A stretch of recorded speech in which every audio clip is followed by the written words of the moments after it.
Hello Capricorn, Sun, Moon, Rising, and Venus signs. Kamusta po kayo? Sana po nasa mabuti kayong kalagayan. Welcome back po sa Star Tarot. Kung bago kayo rito, welcome na welcome din kayo. Thank you po sa inyong support. I truly appreciate it and God bless you all. Tignan po natin ngayon ang mga mensahe ninyo for October 24 for Capricorn.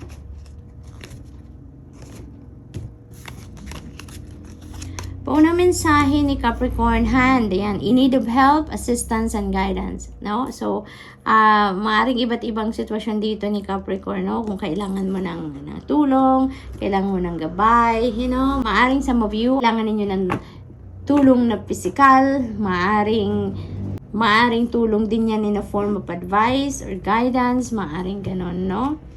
But you know what? Dahil kailangan mo ng makakatulong sa iyo, kailangan mo ng makakapag-advise sa iyo siguro, or kailangan ng physical na na aspeto diyan, na tulong.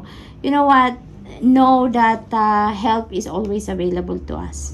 Help is always available to you, Capricorn. Kaya you just need to reach out. You don't have to carry it all. You don't have to endure kung ano man yan, no? Kung problema man yan or whatsoever, you don't have to take it all, no? Laging may mga taong makakasuporta sa iyo, makakatulong sa iyo, makaka-share with you kung ano man ang inyong pinagdadaanan, no? You just have to reach out to people whom you think na makakatulong sa iyo, okay? We have courage, yan, a journey, either physical or mental. Maaring kung mental journey ito, Capricorn, maaring related yan dito, no? Maaring malalim ang iniisip ninyo, malayo ang iniisip ninyo, maraming concerns siguro kayo dito, no, na pinag-iisipan, and maybe kailangan ninyo ng perspective ng iba, opinion ng iba, maaring kailangan ninyo dito ng insights ng iba, point of view ng iba, no, para magkaroon kayo ng ibang ibang perspective naman, maaring punong-puno ngayon ang inyong isipan, no? And baka umiikot lang in circles yung ideas ninyo dito, kaya kailangan ninyo ng makarinig ng ibang idea, no, from other people. This could also be a physical travel, Capricorn, no? Maaring babiyahe talaga kayo, maaring uuwi kayo ng probinsya, maaari din na yung travel na to is just kalapit bayan, kalapit city, yung mga ganon. So it feels like short journey talaga, kasi maliit lang yung carriage, maliit lang ang sasakyan dito. So maybe saglit lang ang biyahe na to. Maaring bibisita ka lang, maaring ganon, maaring may bibilhin lang, yung mga ganon, no? We have wall, ayan, misunderstanding. Yan, maaring meron kayong ka-misunderstanding dito. That could be a family member. Yun ang napipick up dito for some of you. Saan ba at magkakaintindihan kayo? Wala namang problema, diba, na hindi natin nasusolusyonan. Wala namang hindi pagkakaintindihan na hindi nadadala sa usapan. Kaya, palipasin nyo lang yung init ng ulo, yung tensyon, pahupain muna, and then get back to the situation. Dahil maaring both of you at that time malinaw na ang isip ninyo, mas mababa na ang galit, humupa na yung emosyon, kaya maaring magkausap na din kayo, no?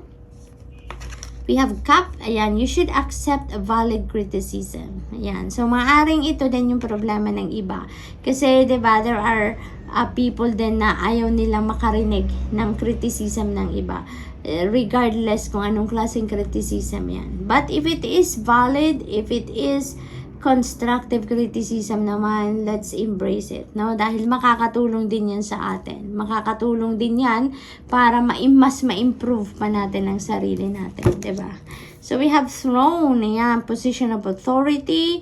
Maaaring you are going to be dealing with a person, no, na nasa position of authority. Maaring you are also the one, no, na nasa position of authority. Maaari din na promotion din ito for some of you, Capricorn. Maaring mailalagay ka dito sa position of authority, no? So maaring ganun ang ganap.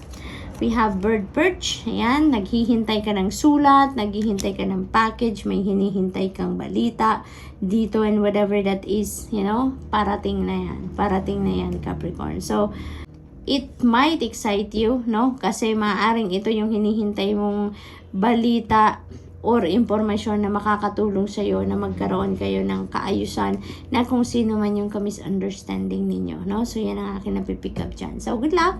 That's all I have for you for today, Capricorn, and that I hope nakatulong ang mga mensaheng ito in some way. Thank you for watching. Love and light. Namaste. Hello Virgo, Sun, Moon, Rising, and Venus signs. Kamusta po kayo? Sana po nasa mabuti kayong kalagayan. Welcome back po sa Star Tarot. And kung bago kayo dito, welcome na welcome din kayo. Thank you po sa inyong suporta. I truly appreciate it and God bless you all. Tignan po natin ang mga mensahe ni Virgo for October 24. Tumatalon. Virgo, paunang mensahe ninyo is love. Ayan, you will be like overflowing with love around this time, Virgo. Or maybe, you know, nagpapakita lang ito na lagi kayong punong-puno ng pag-ibig. Maaring love is what is, yung fuel ninyo sa buhay, no? Maaring yung pag-ibig, pagmamahal ninyo sa mga taong nasa paligid ninyo, sa ginagawa ninyo, you know, maaring yon ang parang nagpapalakas ng inyong loob. Maaring yun ang nagpupush sa inyo to go, go, go lang kayo, no? Sa buhay, everyday, yun ang nag-i-inspire sa inyo, no? So, that's really beautiful. You also have man, ayan, dealings or relationship with a man. This could be anyone, no?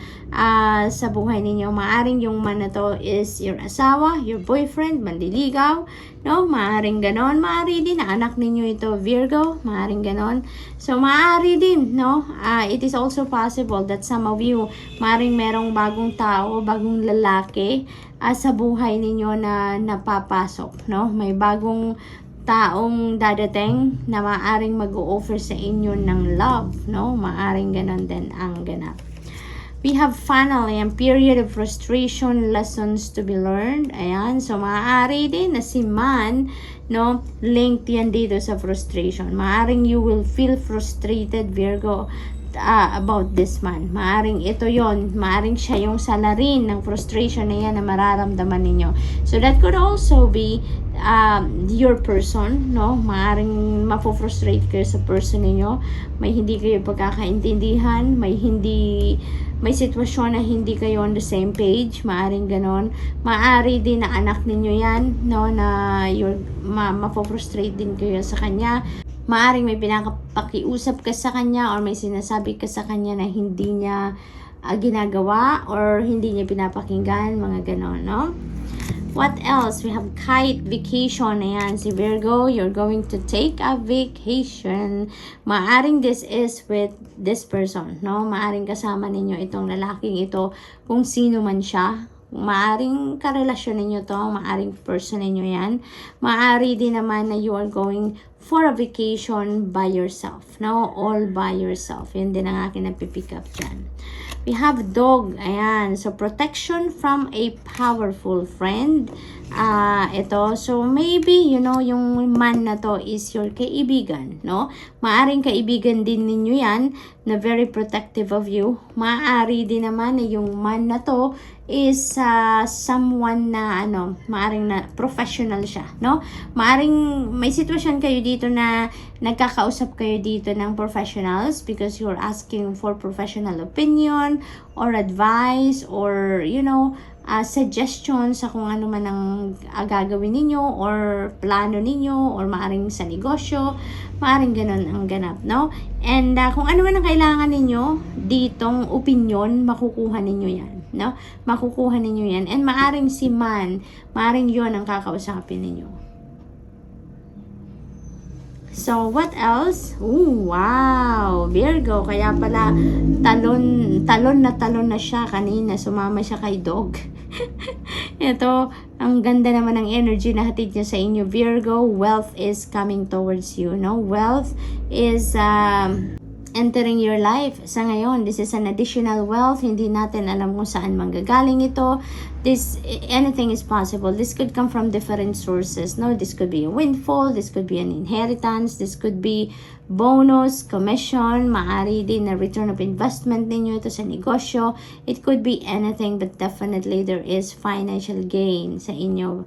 Virgo, maari din na matagal na ninyo itong hinihintay na pera. Maaring ine-expect nyo talaga ang perang ito, no? So, maaring ganun din ang sitwasyon ng iba sa inyo. But definitely, it is coming, no? It is coming. Parang uulan ng swerte sa inyo dito, pangkaperahan, no? This is the time that you're going to enjoy luxury. Yun ang naririnig ko. Unang-unang luxury, you're gonna have prosperity and abundance, no? So, good luck, Virgo! And that's all I have for you for today. I hope nakatulong ang mga mensaheng ito in some way. Thank you for watching. Love and light. Namaste. Hello, Taurus, Sun, Moon, Rising, and Venus signs. Kamusta po kayo? Sana po'y nasa mabuti kayong kalagayan. Welcome back po sa Star Tarot. Kung bago kayo rito, welcome na welcome din kayo. Thank you po sa inyong suporta. I truly appreciate it and God bless you all. Tingnan natin ang mga messages ninyo for October 24. Taurus. Paano mensahe ni Taurus ay lightning. Ayan, control your anger or you will be sorry. Ayan, so maaaring meron dito ikakagalit ang iba sa inyo, Taurus. Kaya kontrolin ninyo ang inyong emosyon. You know naman kung ano ang nagiging impact ng galit dito sa atin. Ano? Una-una, sa health natin, nai-stress tayo kapag galit. Kaya as much as possible na kontrolin natin ang ating emosyon, kalma, gawin agad, pahupain agad ang tensyon, ang galit na yan, nang sa gayon, hindi yan magkaroon ng hindi magandang epekto sa inyong kalusugan, hindi kayo may stress. Baka may mga hypertension pang iba dyan, hindi rin yan maganda para sa inyo. So, kalmahin agad, no? Kalmahin agad ang inyong sarili kapag merong sitwasyon na ganito na maaring ikagalit ninyo. Gawan agad ninyo ng paraan para hindi na kayo makarating sa puntong magagalit kayo. Okay? So, what else? We have room, new home, new attitude. Napakaganda naman ito. New beginning energy is here. Maaari din, no, na hindi lang ito bagong tahanan, hindi lang ito bagong bahay, condo, or apartment na titirahan ninyo. This could also be new office, no? Maaring iba sa inyo is moving to a new office, maaring bagong company din ito na papasukan ninyo, maaari din ganun ang ganap, no? It could also be new attitude, new behavior, no? Yung ilalabas ninyo dito, yung i-display ninyo, no? There could be new realizations din, sorry. Maaring may mga bagong realizations ang iba sa inyo dito that going to practice, no, bagong pag-uugali or bagong approach sa buhay or sa kung anumang bagay, yung mga ganon. Dark woman, ayan. So, this is dealings or relationship with a woman with dark complexion or hair. So, Taurus, this could be anyone, no? This could be anyone sa buhay ninyo. Maaring boss ninyo to, no? Dahil meron kayong bagong trabaho, yun ang napipick up dito. So, this could be someone na maaring bagong boss ninyo. Maaring asawa din ninyo ito, maaring girlfriend ninyo, maaring parent ninyo to, no? This could be anyone that is going to play a significant role sa buhay ninyo around this time. And meron siyang dark complexion or dark hair originally, no? So, we have candle and you will be shown the way. Napakaganda. You are divinely guided. Taurus, divinely guided kayo. So, make sure, no, na nagpipray kayo lagi. Make sure na pakinggan din ninyo yung bulong ng iyong intuition, ng iyong inner voice, dahil guided kayo ng Divine Universe. Ipapakita sa iyo kung ano ang dapat, kung ano ang tama ninyong gawin, which path are you going to, head to, no? Papakita sa inyo ang tamang direksyon, ang tamang daan, ang tamang desisyon, ang tama ninyong iisipin yung mga gano'n, no? Taurus, what else? We have dagger, ayan, fear, worries, and tense situations. Maaring related pa rin ito dito sa lightning energy, no? Maaring may galit kayo, tensyonadong sitwasyon, maaring ipinagwo-worry din ninyo yan ang sitwasyon na yan, maaring ikinakatakot ninyo, or maybe may sitwasyon na din dito nangyari na maaring natatakot kayo doon sa nangyari.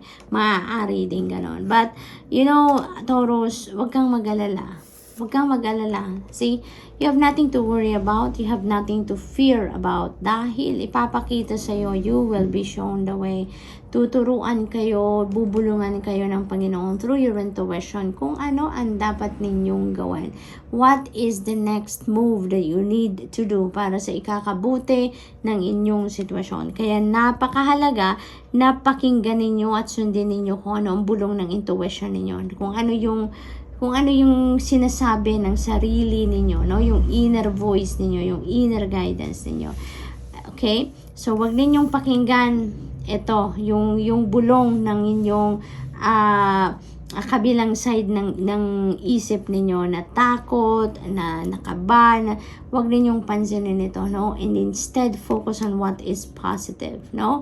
What is the positive possible outcome? Doon kayo mag-focus, no? Para nang sa gayon, mas alam ninyo kung ano ang mas mabuting gawin para magkaroon kayo ng solusyon sa problema, mapagaan ang inyong journey dito, at mag-attract kayo ng mga positibong pangyayari. Okay? What else?